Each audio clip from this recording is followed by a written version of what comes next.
bienvenue sur Mosaïque Cristal, émission spéciale aujourd'hui. La très grosse actu du jour, c'est la future implantation d'une gigafactory photovoltaïque sur l'Europole 2 à Ambach. 3 invités sont sur ce plateau pour en parler. Roland Roth, président de la communauté d'agglomération Sarreguemines-Confluence. Marc Zingrave, premier vice-président de la CASC et aussi conseiller régional. Et Arnaud Maty, directeur général des services de la CASC, DGS comme on dit dans le jargon.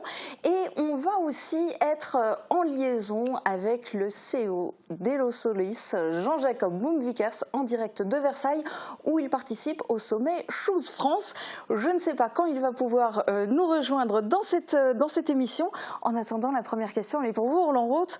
Adieu Rex Solar et bienvenue à Elo Solis. C'est un ouf de soulagement que vous attendiez depuis longtemps. Oui. Oh oui, bon, surtout qu'après la déception de Rex Solar, nous avons pris notre bâton de pèlerin pour aller chercher des unités de substitution. Ça nous a réussi aujourd'hui. C'est le plaisir, celui que nous ressentons aujourd'hui, de celui ou de l'équipe. Je crois qu'il faut peut-être insister sur ce point aussi, qui a abouti après un travail acharné qui était à la limite de courte durée, mais qui a été très intense pendant des semaines. Et nous avons abouti à l'objectif que nous nous sommes fixés, et c'était le retour d'une entreprise du même style sur notre site à Ambach. Donc, ça, c'était vraiment une volonté, c'était rester dans la fabrication de panneaux photovoltaïques? C'est ça, oui. À un moment, d'ailleurs, nous avions fait l'inventaire des nombreux projets qui étaient à notre disposition, puisque nous en avions 9 en tout. Et sur ces 9, il y avait 3 projets photovoltaïques. Et notre assemblée, d'ailleurs les élus qui ont été réunis à un moment donné pour en discuter ensemble, ont unanimement choisi le fait de rester dans la même technique, dans la même, je dirais, thématique, en choisissant donc de revenir vers du photovoltaïque. Nous en avions 3 parmi les 9.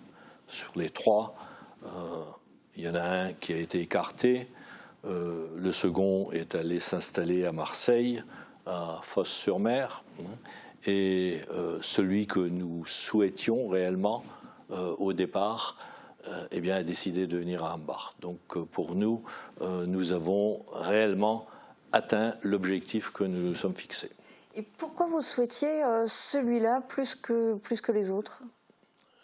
Oui, pour plusieurs raisons. Je pense que le premier souhaitait, à nos yeux, plus acquérir une parcelle pour ensuite monter un projet sur lequel nous n'aurions plus eu de vision et, je dirais, plus de possibilité d'agir une fois que le terrain est vendu. Donc c'est une opération que nous ne souhaitions pas.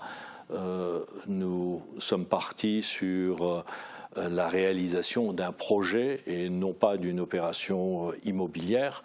Les 2 autres avaient des projets à disposition, mais au fil du temps, puisque nous avons travaillé avec les 2, nous avons eu un petit plus pour le projet qui est affiché aujourd'hui, parce que nous avons estimé qu'il était très sérieux. Les personnes qui en avaient la charge étaient des gens compétents, expérimentés déjà en matière de photovoltaïque, soutenus par l'Europe notamment, donc une société aujourd'hui qui a dans le dos le soutien de l'Europe, ce qui est pour nous une excellente chose. Et voilà, donc après ce sont des détails, mais nous étions, pour tout vous dire, au même niveau avec les 2 projets. Donc même en matière d'avancée par rapport à la décision finale, le projet Carbone est parti à Marseille il y a quelques semaines et nous étions d'ailleurs très surpris de l'apprendre. C'est plus rassurant, vous parliez du soutien européen. Il y a ça, il y a aussi l'aspect, quand on parlait de REC, c'était au départ des capitaux chinois, finalement rachetés par des Indiens. Tout à fait. Mais bon, je crois que notre grande satisfaction aujourd'hui, c'est celle-là. Et si on compare effectivement au projet REC, là, nous sommes en Europe, avec des capitaux européens, une unité qui va s'installer sur le territoire européen avec une vision commerciale qui va donc s'étendre sur l'ensemble de l'Europe. Donc c'est un gros avantage, bien entendu, par rapport à REC, qui y avait des capitaux chinois au début, qui sont devenus indiens après, hein, et bon, on a vu comment ça s'est terminé. Malheureusement. Tout ça, ça signifie aussi qu'il y a eu beaucoup de rencontres, beaucoup de choses qui se sont faites dans les coulisses, en secret, beaucoup de travail de fourmi aussi mené au niveau des services. Est-ce qu'il y a des rencontres qui vous ont marqué? Est-ce qu'il y a eu des visites? Est-ce qu'ils sont venus sur l'Europol? Je crois que bon, il y a eu effectivement des visites, bien entendu, mais ça se passe assez progressivement dans ce genre de discussion. On a d'abord affaire à une seule personne qui est accompagnée éventuellement d'une deuxième, et puis quand on sent que ça accroche, hein, on a la visite de quelqu'un qui est peut-être encore un peu plus influent. Donc ça s'est passé de cette façon-là pour ce projet précisément, avec ensuite pour nous des réponses à des questions très précises. Est-ce qu'ils sont fiables, hein? Est-ce qu'il y a du sérieux derrière tout cela? Tout ça, nous l'avons testé. Nous avons même, à un moment donné, vérifié la relation qui existait entre cette équipe et puis notre État, hein, donc au niveau du gouvernement, hein, puisque bon, on a beau travailler sur un projet en interne sur le territoire, il nous faut à un moment donné des financeurs et des structures qui nous accompagnent. Nous ne pouvons pas travailler dans le sens inverse de la volonté d'un ministère, par exemple. Donc là aussi, ça s'est très bien passé, les choses ont évolué dans ce sens, et puis bon, de nombreuses visites et surtout de nombreuses questions tous les jours, quasiment. Ça, c'est un travail qui se fait au quotidien, sachant que le véritable atout d'un territoire dans ce domaine de négociation, c'est d'avoir une grande rapidité de réaction. Quand un investisseur pose une question, il faut savoir lui répondre et lui répondre très vite. Sinon, il se tourne vers d'autres horizons. Ça, c'était le travail notamment d'Arnaud, qui au quotidien était en contact avec eux et qui a la réactivité qu'il faut dans ce domaine. Alors si vous voulez bien, vous allez nous détailler ça dans un instant, mais je voudrais déjà avoir votre retour, Marc Zingrave. Vous, oui, dans toutes ces rencontres, dans tous ces échanges qu'il y a eu, qu'est-ce qui vous a marqué, en bien ou en mal? Qu'est-ce qui vous a fait peut-être peur à des moments? Non, je pense que ce sont toujours des moments passionnants. Un premier contact et puis d'autres contacts par la suite, parce qu'on a affaire là à des porteurs de projets européens qui arrivent avec leur culture, qui arrivent avec leur savoir-faire, avec une pratique linguistique aussi, souvent. Il faut projeter tout cela dans un univers européen qui est en concurrence, où les territoires sont mis en concurrence, les agglomérations, les villes, enfin tout le monde a son rôle à jouer. Et effectivement, nous avons pu, dans cette question, nous appuyer sur un travail très solide de nos services, auxquels il faut bien sûr rendre hommage, à une bonne collaboration entre élus, entre nous, mais aussi avec nos collègues concernés par la zone la plus proche, et puis aussi une bonne collaboration avec les services de la région, qui ont également cette compétence développement économique. Et en tant que conseiller régional, évidemment, je suis très heureux d'avoir pu voir là aussi le suivi des services et d'avoir le soutien de notre président Franck Leroy. Et puis finalement de voir un petit peu comment tout cela se reporte ensuite, comme on l'a dit, vers des enjeux nationaux où nous avons, et c'est pour ça que ce projet Holosolis nous a beaucoup plu aussi dès le départ, c'est qu'il est un élément de stratégie nationale, mais aussi de stratégie locale. Pour la région Grand Est, par exemple, je suis fier qu'on ait pu obtenir aujourd'hui le plus gros site de ce type de production en Europe, hein, puisque à 5 gigas, le site qui se trouve en Italie est à 3 gigas.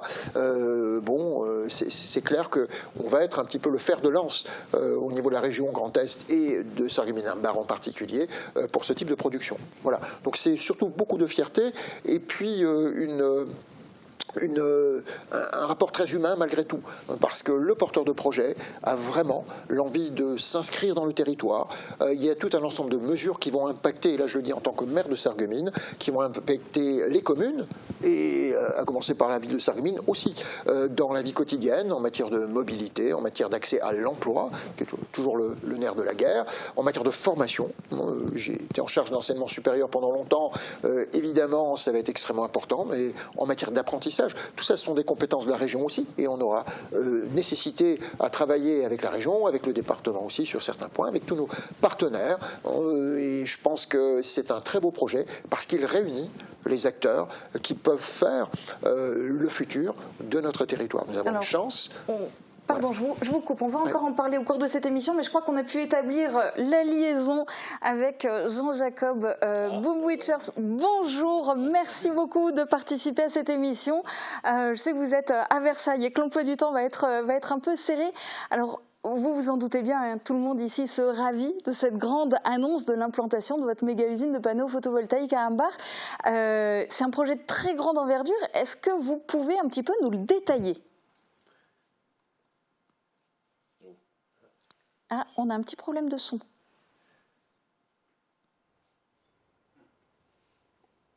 Est-ce qu'on arrive à résoudre le problème? Parce que moi, je ne l'entends pas. Ah, je pense que nous avons un problème. Ah, ça y est, c'est bon, on vous entend. Allez-y, allez-y. Alors dites-nous, détaillez-nous un petit peu ce projet.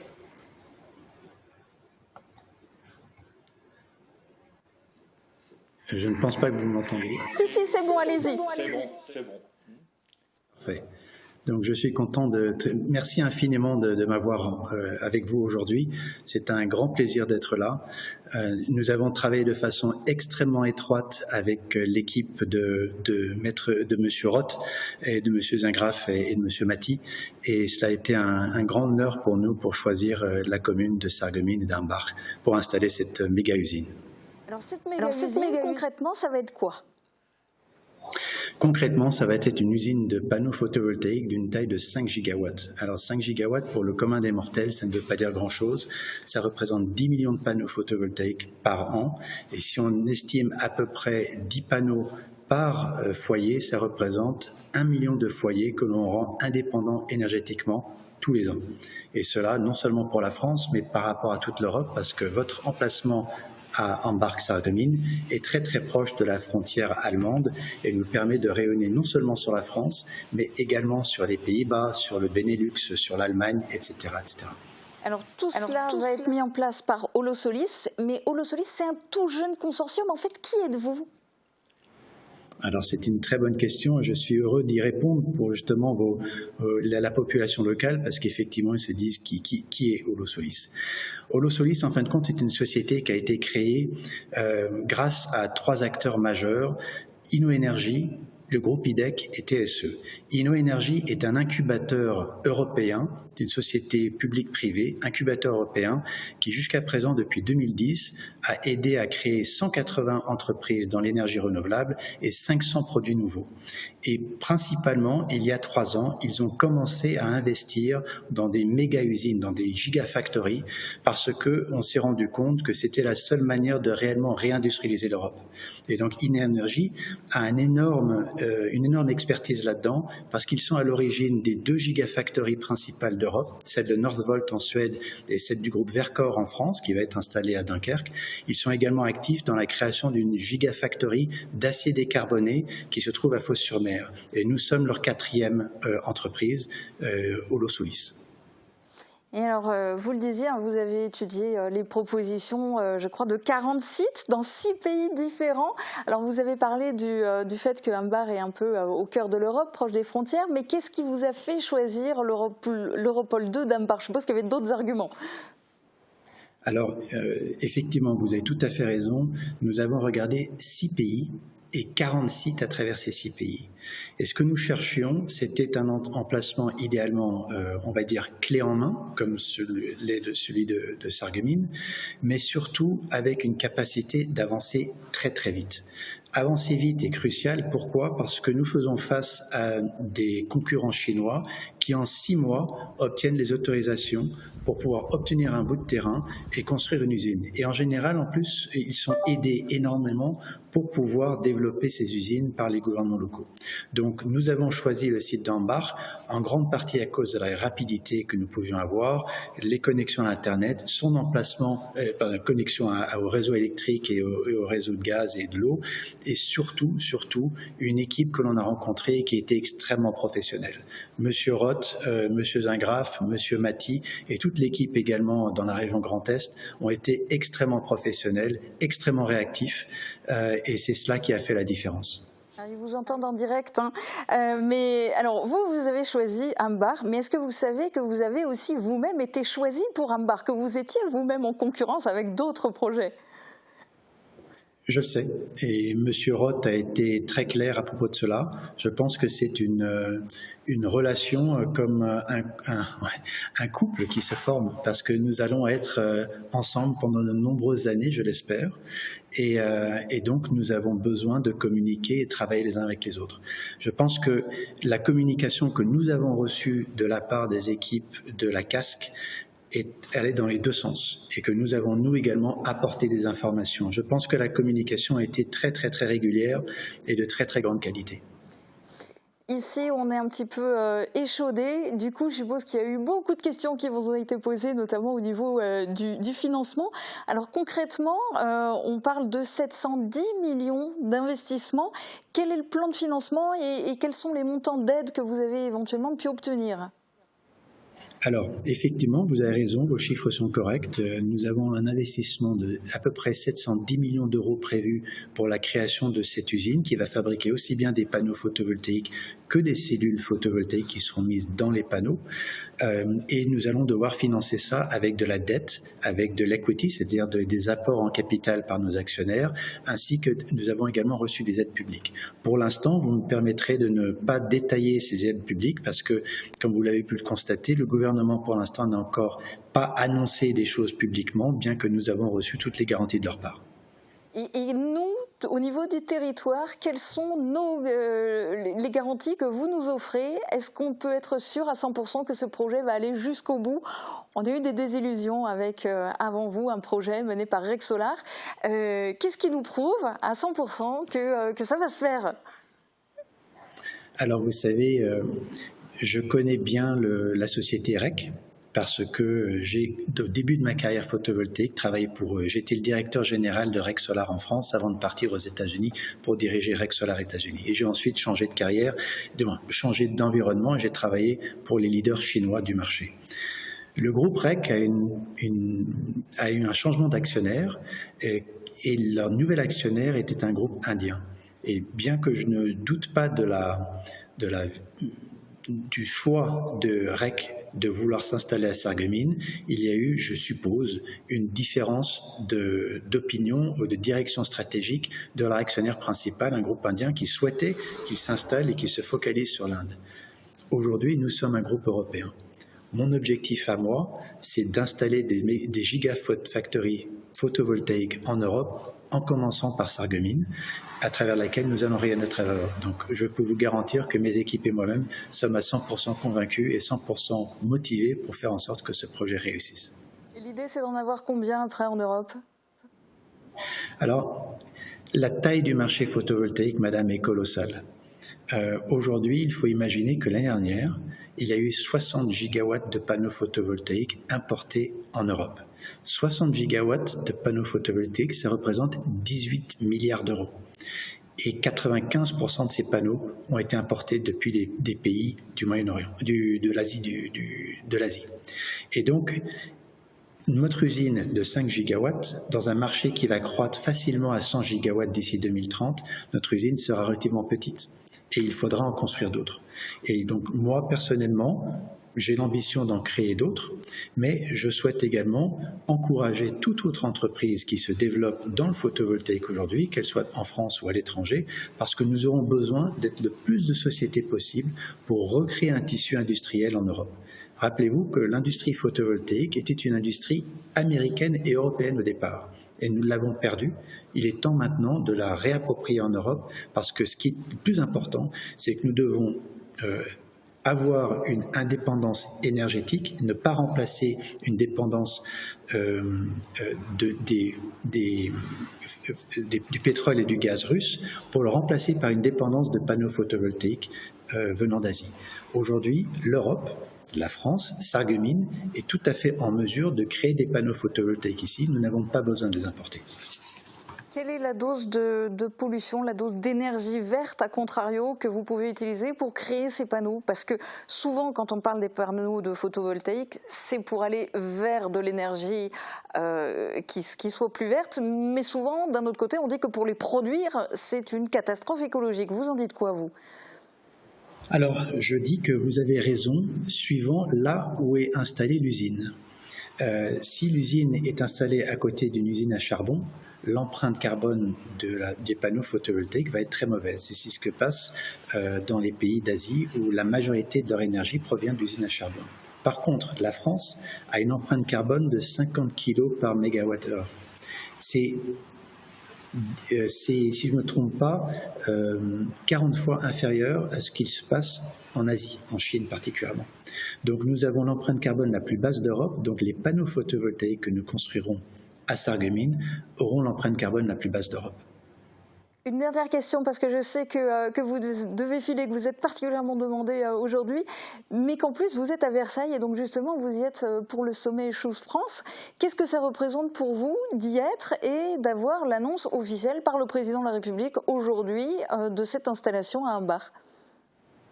Je pense que c'est un immense honneur pour moi, mais je pense également que c'est un immense honneur pour l'équipe de M. Roth et un immense honneur pour Sarreguemines.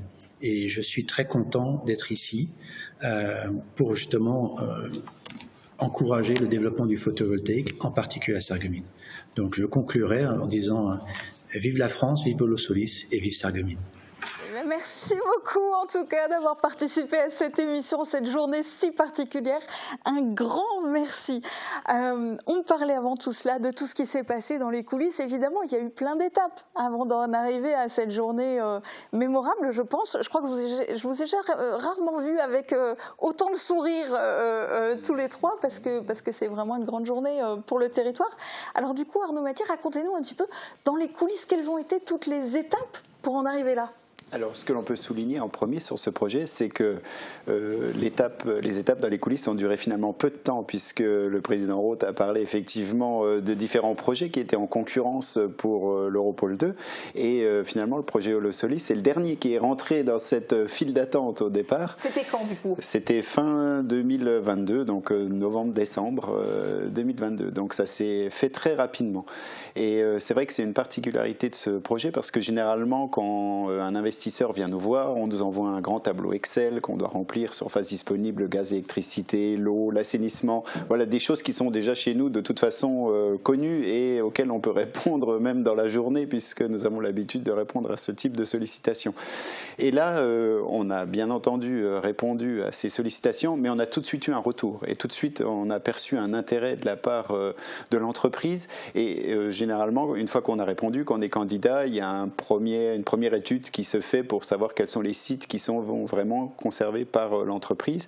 Et là, on a senti qu'on passait tout de suite à l'étape suivante, c'est-à-dire qu'on avait répondu à toutes les premières questions qui permettent d'être sollicités. Et même s'il y avait 40 sites, pendant que l'entreprise faisait sa sélection des 40 sites, on a senti qu'on parlait déjà aussi de questions qui généralement concernent le coup d'après et que l'entreprise était aussi dans l'anticipation, même si on aurait pu ne pas avoir ce projet, mais que l'entreprise s'était aussi quand même déjà rapidement projetée sur Sarreguemines, même si on sait qu'il y avait une concurrence sérieuse et qu'elle s'était certainement aussi projetée sur d'autres sites.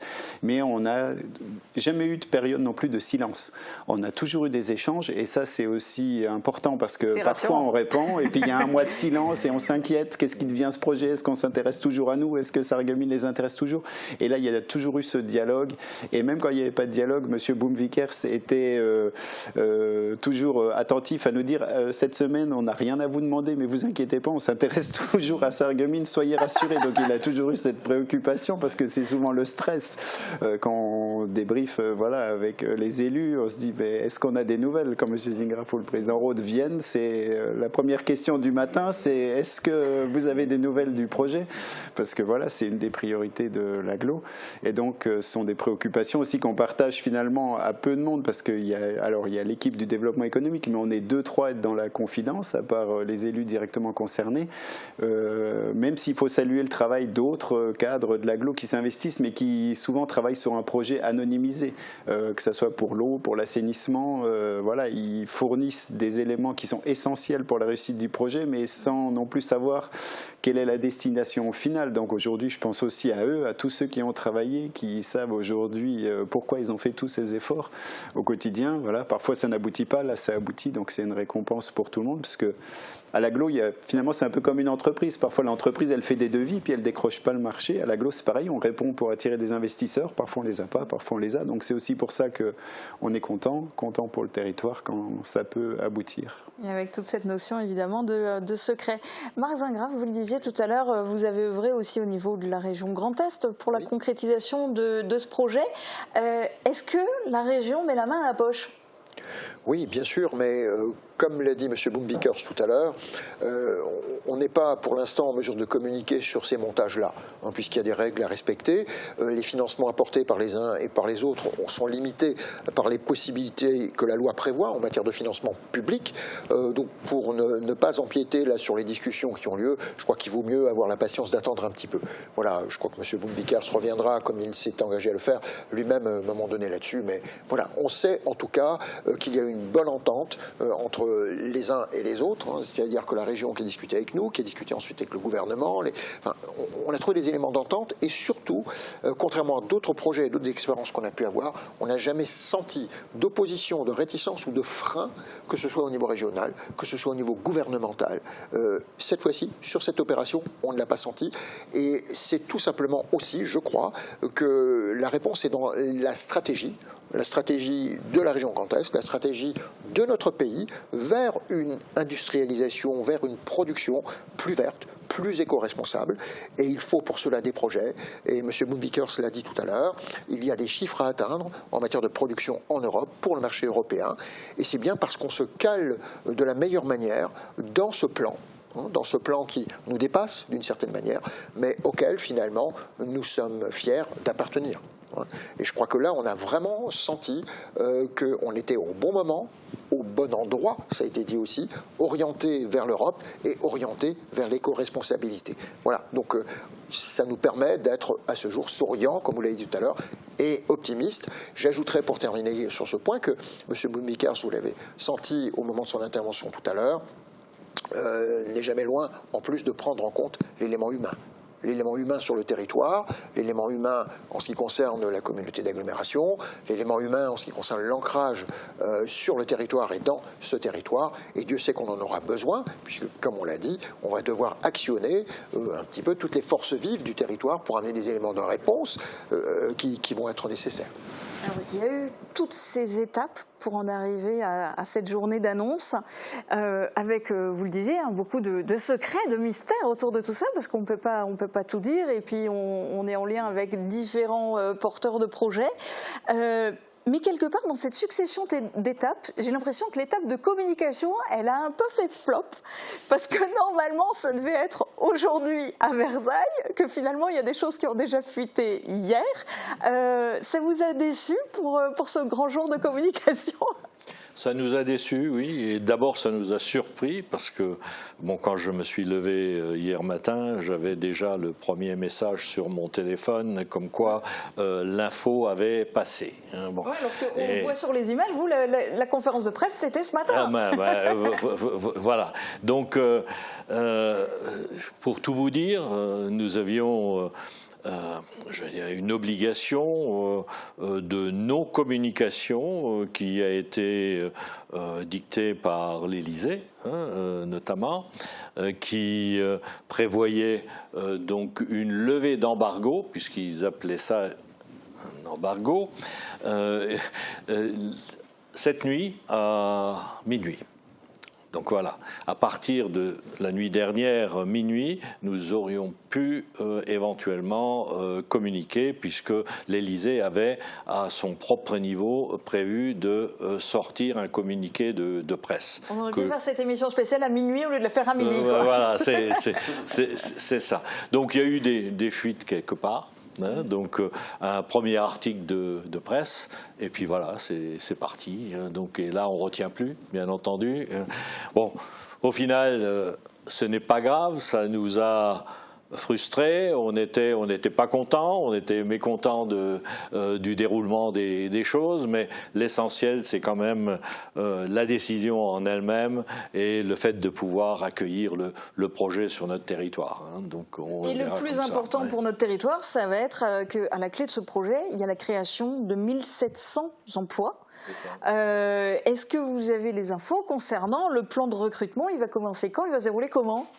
Avant de répondre, on peut rebondir sur ce qu'a dit M. Baumvicaert. Si on s'est bien entendu, au-delà de la communication, ce qui a aussi séduit les deux parties réciproquement, c'est le pragmatisme. Donc au-delà de la communication, finalement, que ce soit du côté de la communauté d'agglomération ou de l'Olosolis, on est avant tout surtout content que ça se fasse et qu'on puisse passer à l'étape d'après, parce que cette communication, finalement, c'est qu'un élément qui va permettre dès cet après-midi de passer à l'étape d'après, qui est à savoir de mettre en place les groupes de travail qu'il faut pour avancer vite sur les procédures, sur tout ce qui précède la construction, en associant bien sûr, en n'oubliant pas tous les services de l'État, en préfecture, la DREAL et autres. Donc aujourd'hui, la communication elle est importante, surtout parce qu'elle déclenche l'étape suivante vers laquelle on va se projeter dès que l'émission est finie. Alors je comprends qu'il y a encore toutes ces étapes et on va en parler, mais à partir du moment où on communique, les gens, la première chose sur laquelle ils tiltent, c'est création d'emplois.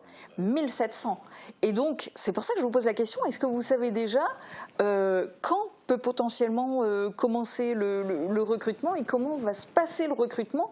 Est-ce que les gens de notre territoire vont être prioritaires ou est-ce qu'il va s'agir de faire venir des gens d'ailleurs? Est-ce que vous avez, parce que je suppose qu'à force d'avoir échangé avec eux, vous avez des infos? Oui, bien sûr. Nous avons des infos aujourd'hui. 1700, ça fait beaucoup. Je crois qu'il faut le reconnaître pour un territoire comme le nôtre, mais nous saurons faire. Alors nous savons aujourd'hui qu'il y a tout type de qualifications qui seront recherchées. Donc nous aurons besoin d'ingénieurs d'un haut niveau et qui sont bien formés dans ce domaine. Nous aurons besoin également d'un personnel qui est plus destiné à la conduite des lignes de production, par exemple, des personnes qui seront proches des lignes. Nous aurons besoin de personnes féminines comme du personnes masculines.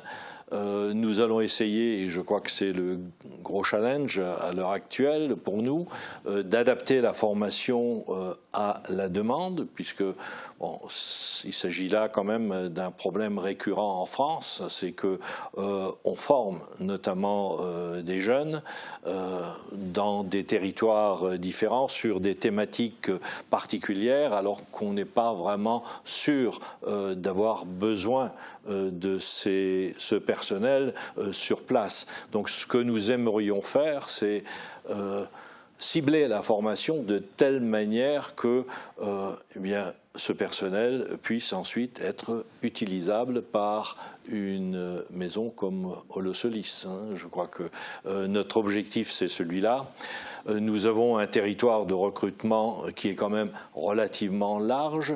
Je le disais il y a une heure encore. Si on prend l'exemple de anciennement Smart, maintenant Ineos, le personnel qui y travaille est pour un tiers issu de notre territoire de la communauté d'Aglo, pour un tiers issu du territoire voisin de l'ancien bassin houillé, Forbach, Frémin-Merlebach, Saint-Avold, et l'autre tiers vient du Pays de Bitche et de l'Alsace-Bossu. Donc le territoire dans son ensemble est quand même relativement large et les taux de chômage ne sont pas les mêmes, notamment sur le bassin houillé, comparé au nôtre. Il y aura de quoi faire. Et l'objectif premier me semble être celui de bien adapter la formation à la demande à venir. Et ça doit démarrer dès maintenant. Pendant les 6 mois qui viennent de nous précéder, une étude a été réalisée avec différents partenaires, notamment aussi le Pôle emploi, pour aussi confirmer à l'entreprise que dans un rayon à peu près de 35 minutes, puisqu'on raisonne plus en temps de déplacement qu'en kilomètres, la main-d'œuvre est nécessaire au fonctionnement de ceci est suffisante et elle est disponible aujourd'hui. Voilà, donc aujourd'hui, l'entreprise, bien entendu, s'est préoccupée aussi de ce potentiel de main-d'œuvre qualifiée et les réponses ont pu lui être apportées. C'est vrai que voilà, et l'expérience aussi de la population qui sait travailler aussi dans ces domaines industriels ont été aussi un atout pour le territoire. Finalement, l'ensemble de la population a contribué aussi à faire que Holosolis choisisse Ambar, puisque voilà, on a une population qui est reconnue comme sachant travailler dans l'industrie, sachant bien travailler dans l'industrie, et ça a été un atout. Tous les habitants de Sarreguemines ont contribué, peut-être sans le savoir, au succès aussi de ce projet. C'est une population qui, en ce qui concerne Ineos, s'est mise à l'anglais. Je pense là à ceux qui y travaillent. Après s'être mis à l'allemand sous les nécessités de Smart en son temps.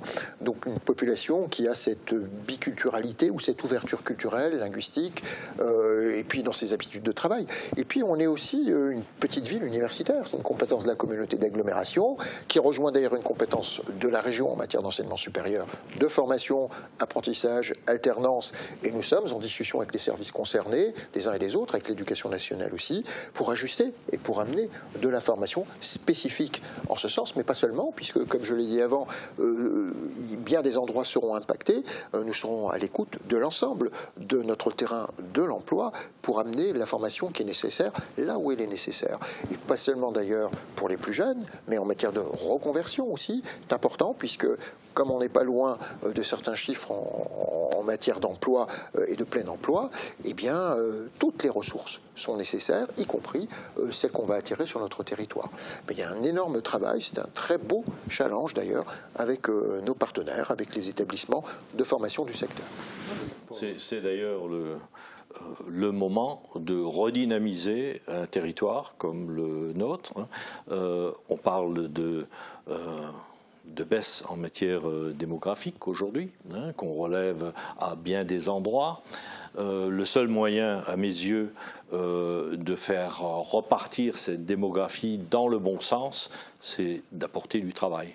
Et 1700 emplois, ce n'est pas négligeable sur un territoire comme le nôtre. Il va probablement falloir accueillir du personnel qui va venir de l'extérieur s'installer chez nous. Donc il faut prévoir également les logements qui nous permettent de les accueillir. Il faudra travailler en matière de mobilité. On va peut-être enfin l'avoir, le contournement de Sarreguemines. Tout à fait, vous en êtes où avec le département? Si j'ai dit ça, ce n'était pas innocent. C'est que, quelque part, oui, il y aura probablement nécessité de travailler sur la facilité de déplacement, surtout dans ce secteur-là, puisque nous connaissons tous les bouchons de la route de Nancy. Donc, c'est le moment de repenser au projet de déviation. Alors, il y a plein d'étapes encore à franchir, vous le disiez, hein, vous allez vous y atteler avec les services dès cet après-midi. Concrètement, par rapport à ce qu'on a déjà connu, déjà vu, par rapport à REC, il va falloir reprendre l'enquête publique à zéro, redéposer permis de construire, etc. Oui, normalement, oui. Alors, avec une première étape qui est normalement la concertation publique, mais là, la communauté d'agglomération va épauler l'entreprise par rapport au dossier de dépôt en CNDP, puisque l'objectif va être de démontrer aussi que par rapport à une usine photovoltaïque, il y a déjà une acceptation de la population locale, donc peut-être que les procédures pourront être raccourcies. Et d'ailleurs, pour mémoire, les conclusions de la concertation publique qui avait eu lieu lors de REC ne retenaient peut-être qu'une inquiétude qui était l'actionnariat chinois. Aujourd'hui, finalement, cette seule réserve qui avait eu lieu pendant la concertation publique, elle est levée. On est sur un actionnariat européen et français. Donc, il y a moyen d'abréger ces délais. Et puis après, il y a des bureaux d'études qui savent accompagner l'entreprise pour monter un bon dossier et pour que ce dossier puisse être instruit rapidement. Et effectivement, là, l'entreprise pourra compter sur l'appui de la communauté d'agglomération qui instruit les permis de construire, même s'il sera délivré par le maire de Hambar, qui aura aussi un rôle important.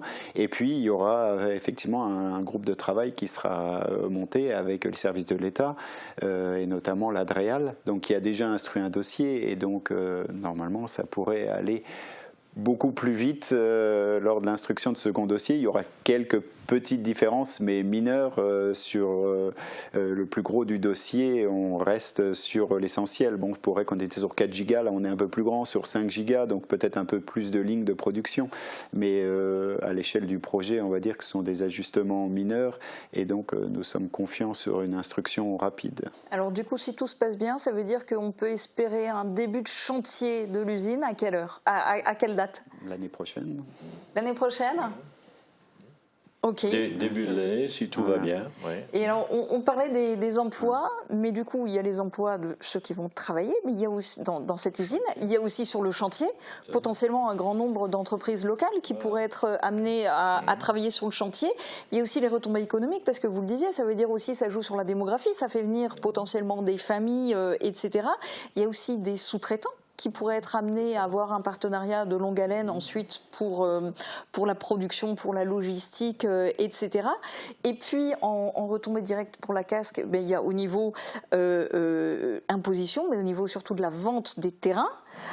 Est-ce que vous avez fait un gigantesque calcul? Est-ce que vous avez une idée en termes de retombées économiques pour le territoire? Comment on peut calculer ça? Comment on peut l'estimer?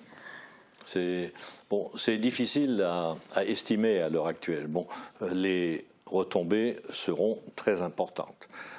Puisque on a fait le calcul à l'époque avec REC à un moment où on avait tous les éléments pour faire ce calcul de façon correcte, un calcul bien ajusté. Ces éléments, nous ne les avons pas encore, mais on peut partir du principe que les retombées seront du même ordre que ce qu'on prévoyait au niveau de REC. Et c'était important. Donc, important n'est pas un chiffre. Ce n'est pas. Pardon, mais. Oui, ce n'est pas un chiffre. Bon, ensuite, on ne peut pas figer un montant non plus, parce que l'imposition dépend ensuite de l'activité de l'entreprise, qui d'ailleurs va démarrer en vitesse de croisière et puis va s'accélérer après coup. Donc chaque année, le retour vers la collectivité sera un peu différent, mais l'ordre de grandeur s'affiche en millions quand même. Puisque on parlait, si je ne me trompe pas, REC, c'était entre 4 et 5 millions d'euros de retour vers la collectivité. Et cette somme d'argent considérable servira à tout le monde. Je crois que c'est de l'argent qui va s'introduire dans notre budget, qui va nous servir à améliorer les services que nous rendons à la population et puis à faire les investissements que nous prévoyons toujours au profit de la population. Je crois qu'il faut voir les choses de cette façon-là. la vente de terrain n'est pas forcément la plus grosse des recettes pour nous. Non, mais en revanche, ça serait peut-être quelque chose de rassurant, parce que j'ai envie de vous demander, est-ce que vous êtes sûr à 100% que ça va se faire? Parce qu'il y a eu une telle désillusion avec la triste fin au niveau de REC Solar. Là, effectivement, les terrains ne sont pas encore vendus. Est-ce que vous êtes vraiment sûr à 100%, complètement convaincu? On ne peut jamais être sûr à 100%, mais nous sommes extrêmement confiants. On vient de voir, nous avions à l'instant face à nous une personne très sérieuse qui me semble très compétente dans son domaine.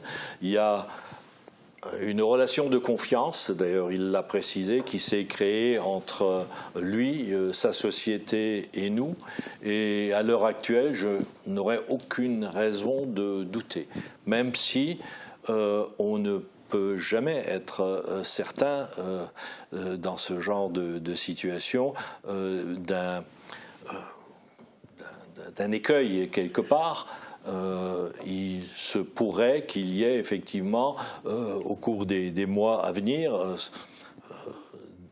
un point qui soit bloquant.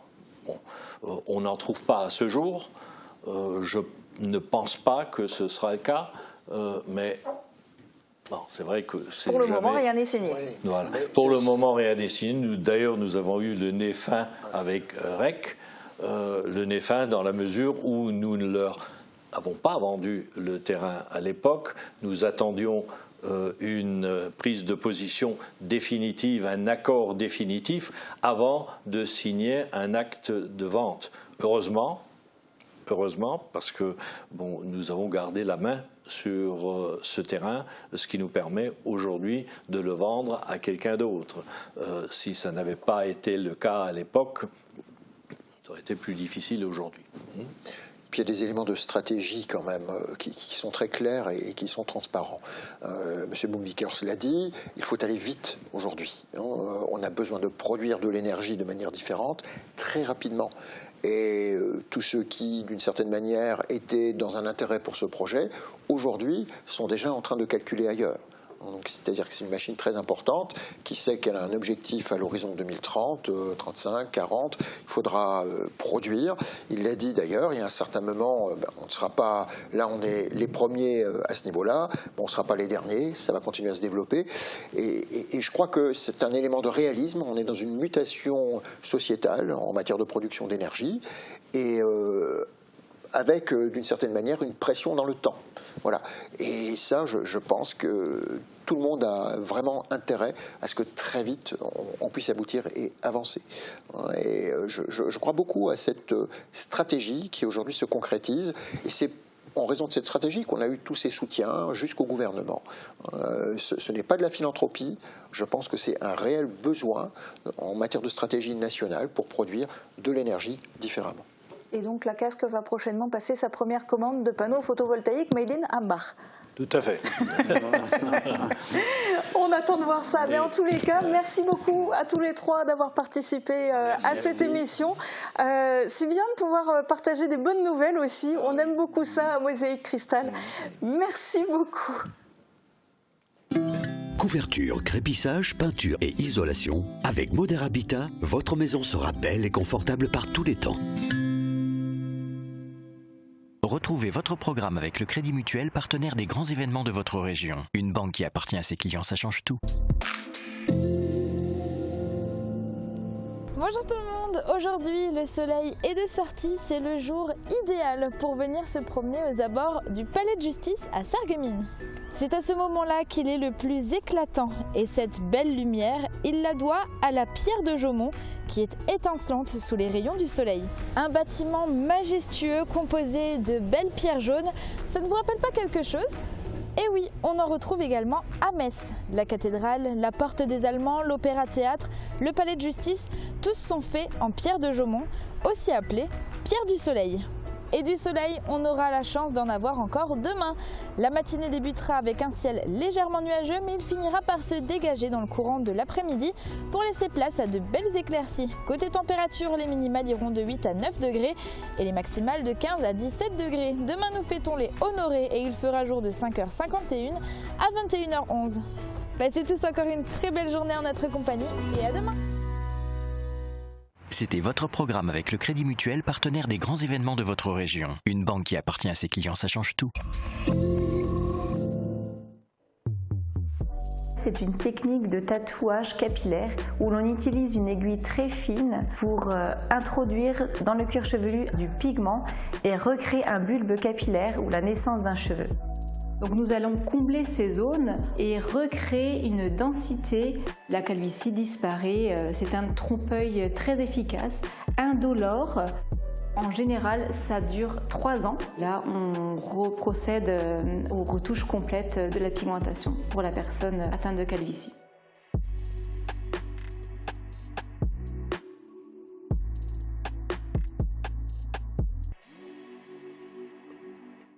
Bricoman, la qualité pro pour vos chantiers. Plus de 200 marques référentes dans le bâtiment. 20 000 produits indispensables de la construction et de la rénovation. Disponible immédiatement en libre service, en retrait 2 heures ou en livraison. Chez Bricoman, vous pouvez compter sur des équipes compétentes et proches de vous pour accompagner tous vos chantiers. La langue va chauffer avec Mireille de Plate. Retrouvez tout au long de l'année à Sarreguemines de nombreux rendez-vous autour de la langue francique. Spectacles, conférences, dégustations, expositions et bien d'autres surprises sur la thématique de la cuisine. Le Plate à Sarreguemines se vit au quotidien. Programme complet sur sarreguemines.fr/plate. C'est l'heure des gros volumes chez Cora Sarreguemines. Rendez-vous sous notre chapiteau pour profiter de toutes les bonnes affaires à petit prix. Faites-vous un jardin haut en couleurs avec notre semaine spéciale jardin de printemps. Toutes les plus belles fleurs vous attendent.